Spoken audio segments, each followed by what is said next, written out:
steps మనం ఎందుకు వినాలి అది మనకు ఎందుకు అవసరము ये हमको क्यों करना है उसके बारे में मैं थोड़ा सा बताना चाह रहा हूँ जो मैंने सीखा है हमारे अपलाइन से चीफ वेंडर से जो भी हम सीख रहे हैं और जो हमने किया है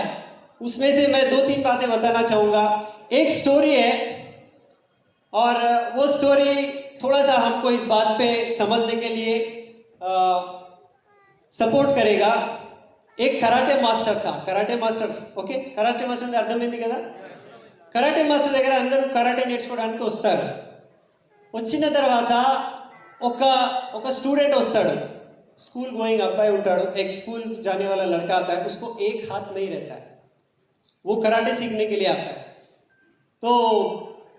अब उसको कराटे सिखाया कैसे ఎట్లా నేర్పియాలి ఒకటే భుజం ఒకటే చేయి ఉన్నది ఇక్కడ ఒకటి లేదు లెఫ్ట్ ది లేదు సో